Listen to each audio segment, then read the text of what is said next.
Sound City, it just couldn't keep up. Started selling off the gear in Studio B. I thought that board would just go straight to the Rock and Roll Hall of Fame. I'm trying to move on, but it's been hard. Like many things, there's no bookstore, there's no music store, and there's no Sound City. In this age of technology, where you can manipulate anything, how do we retain that human element? Let's rock, let's play, let's record. Be true to yourself and make the music that you love. Chemistry is something that happens between people. The conversation became something much bigger. How do we keep music to sound like people? It sort of like evolves until it hits this point and maybe goes.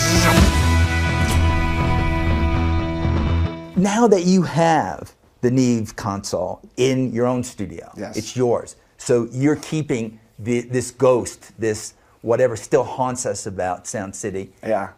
It's close to you. I guess it's costing you more than the 76 grand it cost them when they bought it. But yeah, just a little yes, bit. Just a little bit. Is it painful? No. No. Well, I mean, you know, it's funny that those desks too, especially those early ones, like they're all a little different. They're not all the same. Mm-hmm. And what each one does to an instrument or a sound is all a little different. So they do embellish the sound in a way that makes it kind of richer or fuller, whatever it is. Neil actually said something so cool. It was so hard to edit this movie.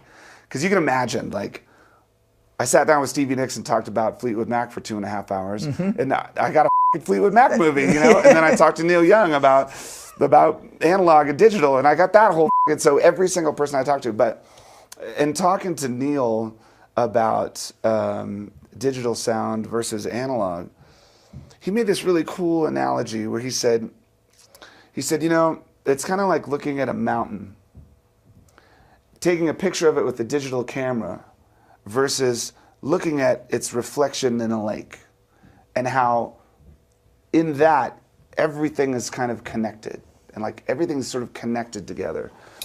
And that's what I feel like it's the same as the story mm-hmm. of Sound City, all the way from Joe Gottfried and Tom Skeeter to Trent Reznor 40 years later. Like, it's all kind of connected.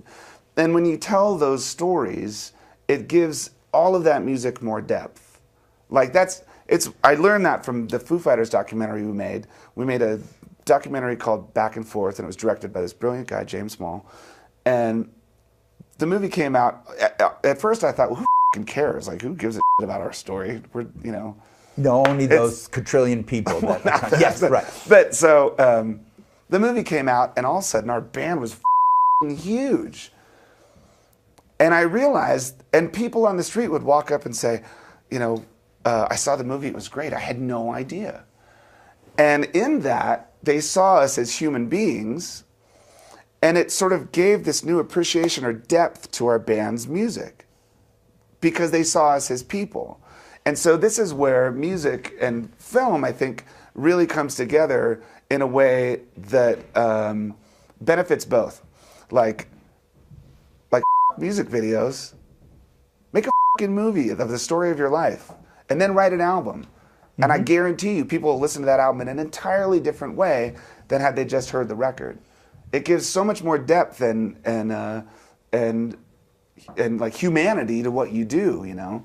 So well, you bring that out. You're bringing out the human side of everything that's in this. But you say that about people. How do people now in your life today look at you? Who did they think Dave Grohl is? God, I don't know. I mean, it's weird.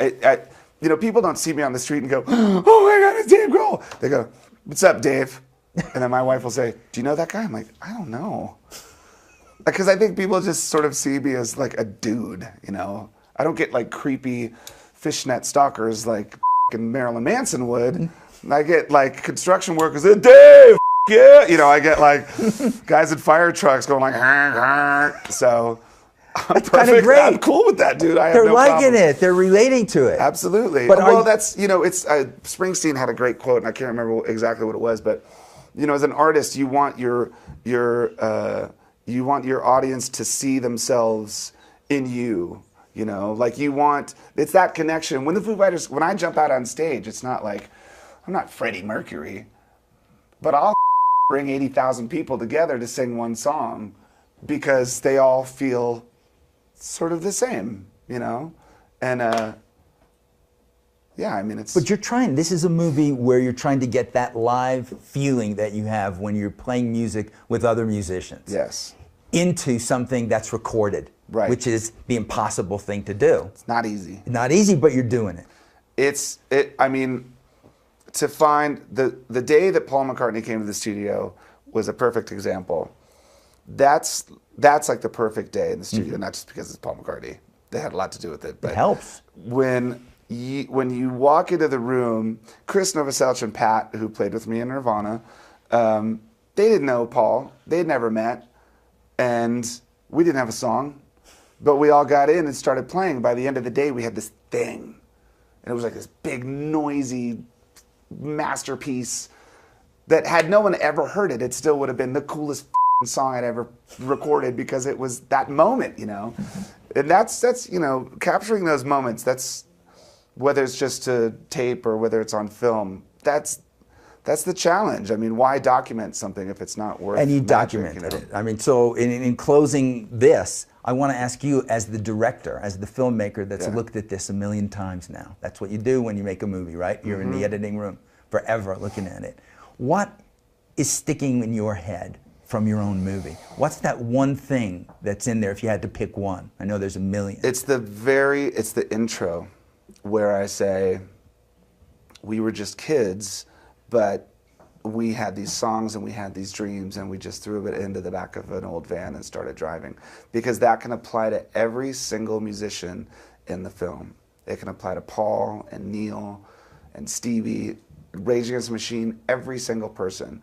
And it's exactly that ties all of us together in the story of Sound City, that we're just kids that grew up loving music, and you know, look at us now. Look at you now, indeed. Well, we end the show all the time, and it just happens that you're a musician, but I always end it in some little bit of song. So if you were thinking of something in your head musically that says what Sound City means to you, even if it's not a Dave Grohl song, what is it? What comes to you? Oh my God. I don't know that song. I think I'd have to go with Let It Be.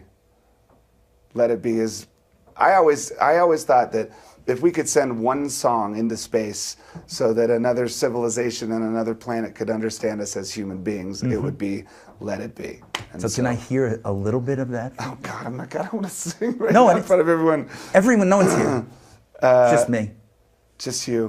What's a good verse? There will be an answer. Let it be. Let it be. Let it be. Let it be. Let it be. There will be an answer. Let it be. Ta-da. Ta-da, ta-da. Thank you for giving us some answers with this. Thanks it's a lot. pleasure. Thank you. Pleasure. Good to meet you. This is really a good movie. I'm glad you liked it.